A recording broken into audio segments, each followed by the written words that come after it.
ಜಗತ್ತಿನಲ್ಲಿ ಅತಿ ಹೆಚ್ಚು ಜನ ಭಕ್ತರು ದರ್ಶನ ಪಡೆಯುವ ಟಾಪ್ 10 ದೇವಸ್ಥಾನಗಳಲ್ಲಿ ತಿರುಪತಿ ದೇವಸ್ಥಾನವು ಒಂದು. ದಿನಕ್ಕೆ 70 ರಿಂದ 80 ಸಾವಿರ ಭಕ್ತರು ಇಲ್ಲಿ ದರ್ಶನ ಪಡೆದು ದಾಖಲೆಯೂ ಇದೆ. ಎಷ್ಟೇ ಜನದಟ್ಟಣೆ ಇರಲಿ, ಇಲ್ಲಿ ಒಮ್ಮೆಯಾದರೂ ದರ್ಶನ ಪಡೆಯಬೇಕೆಂಬ ಬಯಕೆ ಭಕ್ತರಲ್ಲಿರುತ್ತದೆ. ವೈಕುಂಠ ಬಿಟ್ಟು ತಿರುಪತಿಯಲ್ಲಿ ವೆಂಕಟೇಶ್ವರ ಸ್ವಾಮಿ ಏಕೆ ನೆಲೆಸಿದ? ತಿರುಮಲ ವೆಂಕಟೇಶ್ವರ ಏಕೆ ಸಾಲಗಾರನಾದ? ಭಕ್ತರು ಕೂದಲನ್ನೇಕೆ ದಾನ ಮಾಡುತ್ತಾರೆ ಎಂಬ ಮಾಹಿತಿಯನ್ನು ತಿಳಿದುಕೊಳ್ಳೋಣ ಬನ್ನಿ. ನಮಸ್ಕಾರ ಸ್ನೇಹಿತರೆ, ನಾನು ರಾಮ್ಲಿಂಗ್ ಸರ್. ಕೋಟ್ಯಾಂತರ ಭಕ್ತರನ್ನು ಹೊಂದಿರುವ 7 ಬೆಟ್ಟಗಳ ಒಡೆಯ ತಿರುಪತಿ ತಿಮ್ಮಪ್ಪನನ್ನು ಹಿಂದೂ ಪುರಾಣಗಳ ಪ್ರಕಾರ ವಿಷ್ಣುವಿನ ಅವತಾರ ಎಂದು ಹೇಳಲಾಗುತ್ತದೆ. ವರಾಹ ಪುರಾಣ ಮತ್ತು ಭವಿಷ್ಯ ಪುರಾಣಗಳ ಪ್ರಕಾರ ಮಾನವನ ಅವತಾರದಲ್ಲಿ ಜನಿಸಿದ ವಿಷ್ಣು ವೆಂಕಟೇಶ್ವರನಾಗಿ ಲಕ್ಷ್ಮಿಯನ್ನು ಹುಡುಕಿ ಭೂಲೋಕಕ್ಕೆ ಬರುತ್ತಾನೆ. ಅಂದು ಲಕ್ಷ್ಮಿಯನ್ನು ಹುಡುಕಿ ಭೂಲೋಕಕ್ಕೆ ಬಂದ ವೆಂಕಟೇಶ್ವರನನ್ನೇ ನಾವಿಂದು ತಿರುಪತಿಯಲ್ಲಿ ಕಾಣುತ್ತೇವೆ. ಲಕ್ಷ್ಮೀದೇವಿ ಭೂಲೋಕಕ್ಕೆ ಯಾವ ಕಾರಣಕ್ಕಾಗಿ ಬಂದಳು ಎಂಬ ನಿಮ್ಮ ಪ್ರಶ್ನೆಗೆ ಉತ್ತರ ಇಲ್ಲಿದೆ. ಒಮ್ಮೆ ಭೃಗು ಮಹರ್ಷಿಗಳು ಬ್ರಹ್ಮ, ವಿಷ್ಣು ಮತ್ತು ಮಹೇಶ್ವರರ ನಡುವೆ ಯಾರು ಶ್ರೇಷ್ಠರು ಎಂಬುದನ್ನು ತಿಳಿದುಕೊಳ್ಳಲು ಬಯಸುತ್ತಾರೆ. ಅವರು ಮೊದಲು ಬ್ರಹ್ಮದೇವನ ಬಳಿ ಹೋಗುತ್ತಾರೆ, ನಂತರ ಶಿವನ ಬಳಿ ಹೋಗುತ್ತಾರೆ. ಆದರೆ ಅವರ ಆತಿಥ್ಯ ಅವರಿಗೆ ತೃಪ್ತಿ ಸಿಗುವುದಿಲ್ಲ. ನಂತರ ವಿಷ್ಣುವನ್ನು ಪರೀಕ್ಷಿಸಲು ವೈಕುಂಠ ಧಾಮಕ್ಕೆ ಹೋಗುತ್ತಾರೆ. ಆ ಸಮಯದಲ್ಲಿ ವಿಷ್ಣು ಮಲಗಿರುತ್ತಾನೆ.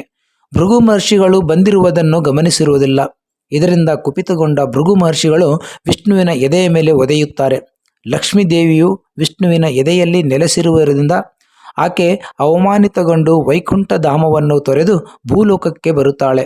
ನಂತರ ಭೂಲೋಕದ ಒಂದು ರಾಜನ ಕುಟುಂಬದಲ್ಲಿ ಪದ್ಮಾವತಿಯಾಗಿ ಜನಿಸುತ್ತಾಳೆ.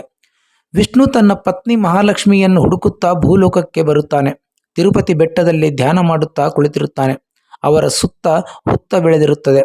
ಬ್ರಹ್ಮ ಮತ್ತು ಶಿವ ಇಬ್ಬರು ವಿಷ್ಣು ದೇವರನ್ನು ಹುಡುಕುತ್ತಾ ಹಸು ಮತ್ತು ಕರುವಿನ ರೂಪದಲ್ಲಿ ಭೂಲೋಕಕ್ಕೆ ಬರುತ್ತಾರೆ. ಹಸುವಿನ ರೂಪದಲ್ಲಿ ಭಗವಾನ್ ಶಿವ ಪ್ರತಿದಿನ ಆ ಹುತ್ತದ ಬಳಿಗೆ ಬಂದು ವಿಷ್ಣುವಿಗೆ ಹಾಲುಣಿಸುತ್ತಾರೆ. ಕೆಲವು ವರ್ಷಗಳ ನಂತರ ದೈವಿಕ ಯೋಜನೆಯ ಪ್ರಕಾರ ವೆಂಕಟೇಶ್ವರ ಮತ್ತು ಪದ್ಮಾವತಿ ಇಬ್ಬರು ಒಬ್ಬರನ್ನೊಬ್ಬರು ಭೇಟಿಯಾಗುತ್ತಾರೆ.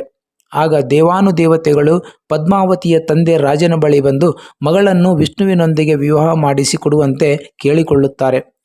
ಆಗ ವಿಷ್ಣು ತನ್ನ ಮದುವೆಯನ್ನು ಅತ್ಯಂತ ಭವ್ಯವಾಗಿ ನಡೆಸಲು ತಯಾರಿ ನಡೆಸುತ್ತಾನೆ. ವೈಭವವಾಗಿ ಮದುವೆ ಮಾಡಲು ಸಂಪತ್ತಿನ ದೇವರಾದ ಕುಬೇರ್ನಿಂದ ದೊಡ್ಡ ಮೊತ್ತದ ಸಂಪತ್ತನ್ನು ಸಾಲದ ರೂಪದಲ್ಲಿ ಪಡೆಯುತ್ತಾನೆ. ಅಂದಿನಿಂದ ಇಂದಿನವರೆಗೂ ವಿಷ್ಣು ಕುಬೇರ್ನ ಸಾಲವನ್ನು ಮರುಪಾವತಿ ಮಾಡುತ್ತಲೇ ಇದ್ದಾನೆ ಎಂದು ಹೇಳಲಾಗುತ್ತದೆ. ವಿಷ್ಣುವಿನ ಭಕ್ತರು ಕೂಡ ಇಲ್ಲಿ ಭಗವಾನ್ ವಿಷ್ಣುವಿನ ಸಾಲ ತೀರಿಸಲು ತಮ್ಮ ಕೈಲಾದಷ್ಟು ದಾನ ಮಾಡುತ್ತಾರೆ.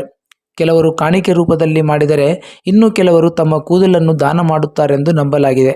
ಹಣದ ರೂಪದಲ್ಲಿ ದಾನ ನೀಡದವರು ತಮ್ಮ ಕೂದಲುಗಳನ್ನು ವಿಷ್ಣುವಿನ ಸಾಲ ತೀರಲೆಂದು ಹರಕೆ ಹೊತ್ತಿರುತ್ತಾರಂತೆ. ಈ ಕೂದಲುಗಳಿಂದ ತಿರುಪತಿ ಟ್ರಸ್ಟ್ಗೆ ಕೋಟ್ಯಾಂತರ ರೂಪಾಯಿ ಆದಾಯ ಬರುತ್ತದೆ. ತಿರುಪತಿ ದೇವಸ್ಥಾನದಲ್ಲಿ ತಮ್ಮ ಕೂದಲನ್ನು ದಾನ ಮಾಡಿದರೆ ಪಾಪ ಪರಿಹಾರವಾಗುತ್ತದೆ. ವೆಂಕಟೇಶ್ವರನು ತಮ್ಮ ಇಷ್ಟಾರ್ಥಗಳನ್ನು ಪೂರೈಸುತ್ತಾನೆ ಎಂಬುದು ಕೆಲವರ ನಂಬಿಕೆಯಾಗಿದೆ. ತಿರುಮಲ ತಿರುಪತಿ ದೇವಸ್ಥಾನವನ್ನು ಭೂಲೋಕದ ವೈಕುಂಠವೆಂದು ಕರೆಯಲಾಗುತ್ತದೆ. ಇದು ಭೂಮಿಯ ಮೇಲೆ ಭಗವಾನ್ ವಿಷ್ಣುವಿನ ವಾಸಸ್ಥಾನವಾಗಿದೆ ಎಂದು ನಂಬಲಾಗಿದೆ. ಹೀಗಾಗಿ ವಿಷ್ಣು ಈ ಕಲಿಯುಗದಲ್ಲಿ ತನ್ನ ಭಕ್ತರನ್ನು ಮೋಕ್ಷದ ಕಡೆಗೆ ಮಾರ್ಗದರ್ಶನ ಮಾಡಲು ಮತ್ತು ನಿರ್ದೇಶಿಸಲು ತಿರುಮಲ ತಿರುಪತಿಯಲ್ಲಿ ತನ್ನನ್ನು ತಾನು ಪ್ರಕಟಿಸಿಕೊಂಡಿದ್ದಾನೆ ಎಂದು ನಂಬಲಾಗಿದೆ. ತಿರುಪತಿ ದೇವಸ್ಥಾನ ಆಂಧ್ರ ಪ್ರದೇಶದ ಚಿತ್ತೂರು ಜಿಲ್ಲೆಯಲ್ಲಿದೆ. ಈ ಮಾಹಿತಿ ನಿಮಗೆ ಇಷ್ಟವಾದರೆ ಲೈಕ್ ಮಾಡಿ, ಕಮೆಂಟ್ ಮಾಡಿ, ಸಬ್ಸ್ಕ್ರೈಬ್ ಮಾಡಿ. ಮತ್ತೊಂದು ಕುತೂಹಲಕಾರಿ ಮಾಹಿತಿಯೊಂದಿಗೆ ಭೇಟಿಯಾಗೋಣ. ನಮಸ್ಕಾರ.